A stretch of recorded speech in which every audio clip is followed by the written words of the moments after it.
अगर जो औरतें मैं कहती हूँ कोठों तक जाती हैं या गलत रास्तों पे जाती है तो उनके सबसे पहले उनके रिश्तेदारों का ही हाथ होता है।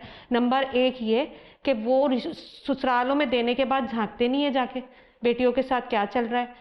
बेटियां ब्याह के फेंक देते हैं, कहते हैं बस जो हो रहा है मर के आना कट के आना, डोले से डोली उठे, डोला आई डोंट नो एक वर्ड यूज होता है कि वही होगा।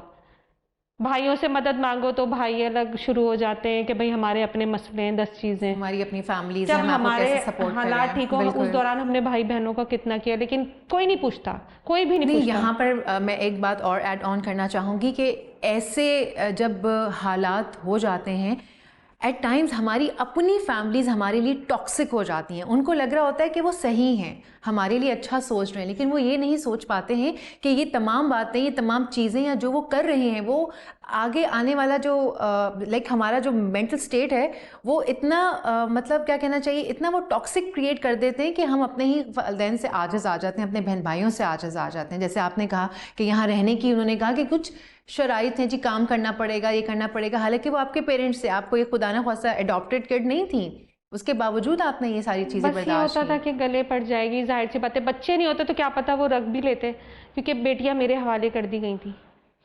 और फिर उन बच्चियों की एक देखभाल करना। फिर इस दौरान मैं जहाँ जॉब कर रही थी वहाँ मेरी एक दोस्त बनी, उसने अपने भाई के प्रपोजल के लिए मुझे कहा। अच्छा। तो वहाँ मैंने सोचा, मैंने कोशिश की मैं अपने घर वालों को बताऊं, लेकिन मैं बता नहीं पाई क्योंकि मुझे पता था मेरे साथ क्या होगा।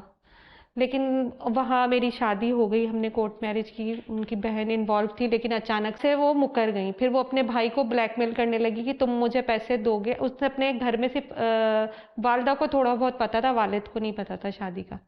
वहाँ बस वो ब्लैकमेलिंग स्टार्ट हो गई, तुम मुझे पर मंथ ये दिया करो, ये मुझसे बेनिफिट्स लेने लगी कि तुम मुझे ये फेशियल करवा दो, ये कपड़े दिलवा दो, तुम हम मैं नहीं बताऊंगी। तो आपको ब्लैकमेल कर रही थी ब्लैकमेलिंग कि में आ वो गई मैं, शादी आपकी वरना रिवील कर देंगी। रिवील कर देंगी ओके। घर में।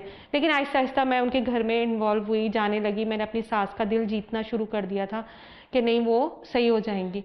लेकिन बस किस्मत शायद ख़राब थी या वक्त ख़राब था। वो वहाँ पे खैर जो भी था सब कुछ चलता रहा, लेकिन इन शॉर्ट उन्होंने कहा कि हम फिर भी अपने ख़ानदान में आपको एक्सेप्ट कर लेंगे, आप चुप रहिएगा, हमें एक शादी अपने बेटे की अपने ख़ानदान में करने दें, इजाज़त मांगी।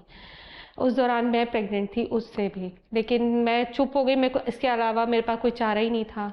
मैंने उनसे कहा तो उसने कहा मेरे अपनी माँ की खुशी के लिए करनी पड़ेगी, लेकिन मैं तुम्हें नहीं छोड़ूंगा।